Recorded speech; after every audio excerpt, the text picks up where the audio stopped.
Tyler Farr hit the big time with his first full-length studio album, Redneck Crazy, last summer, which included the now #1 hit of the same name. We had a chance to catch up with Tyler to celebrate his very first #1 along with writers Mark Irwin, Kear, and Chris Tompkins at a party at ASCAP. Here's Kelly with more. I'm here with Tyler Farr celebrating a #1 today. Congratulations.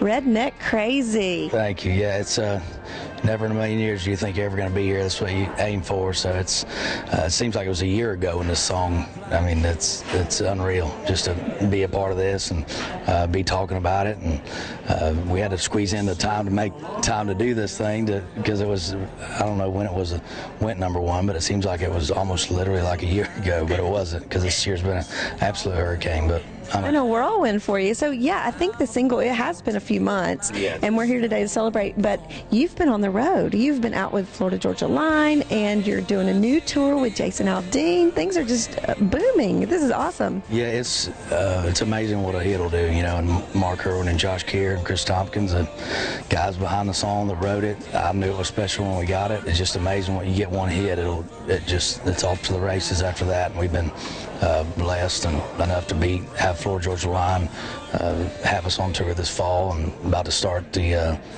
Aldean tour in January, and we're excited about that. And we're just time to rest a little bit here after the Christmas and whatnot, and get ready for next year. And we just keep on going till they run us out of town, I guess. Gonna aim my headlights into your bedroom windows, throw empty beer cans at both of your shadows.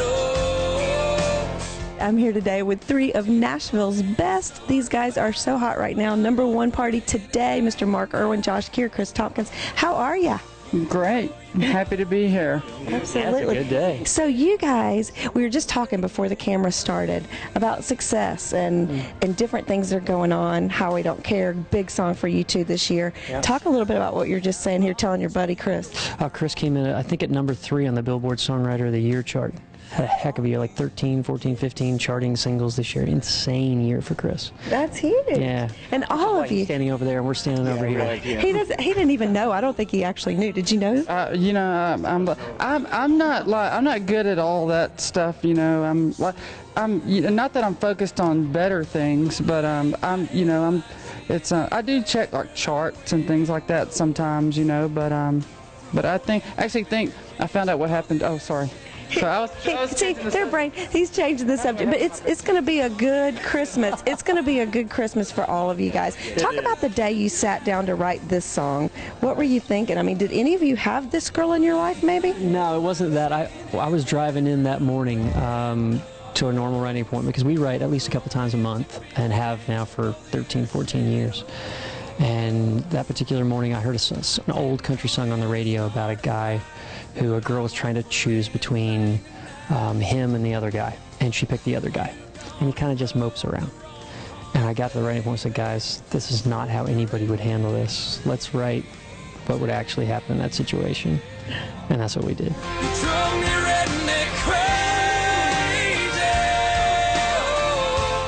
A little bit about when you first heard this song and the emotion that you put into it when you sing it, and it was a little bit different for you, but it was just amazing. You could tell on the radio. Yeah, it's the first time I heard it, I knew it was special, and I knew that there was something very unique about it. It's not what I expected to hear when I saw the title Redneck Crazy, but as I listened, it was intriguing, and I knew we had something. I had no idea it was going to be a single, but I knew I wanted to cut it, and we cut it. And after the first 2 singles kind of died, we kind of like, what do we do next? And we looked at this song, and I said, what about this? This is different. This is there's so many new artists, as you know, these days coming out every month, it seems like, and it makes our job harder as new artists trying to break through when there's new artists just keep coming out. And we thought that this one would be one that was edgy enough and different enough to break through kind of the crowd and get out there, and it definitely did that. And we're just fortunate to have a song to reach the status that this one did. What's really different for this one for us is this is the first time the 3 of us have had a #1 together. And after writing together for 13, 14 years, it's a big deal for us.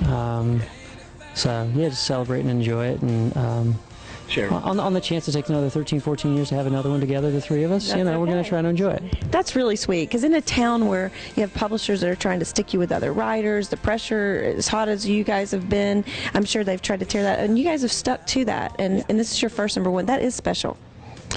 I can't begin to talk about how, the bond between, how I feel the bond between us is just deep and special and unique, and I just know how lucky I am that, every once in a while I get to sit in a room with these guys, two of my best friends, and get to do this. We still have plenty more music coming up for you on this week's Inside Music Row. Make sure to come on back for more after this teeny tiny little break. We'll be right back.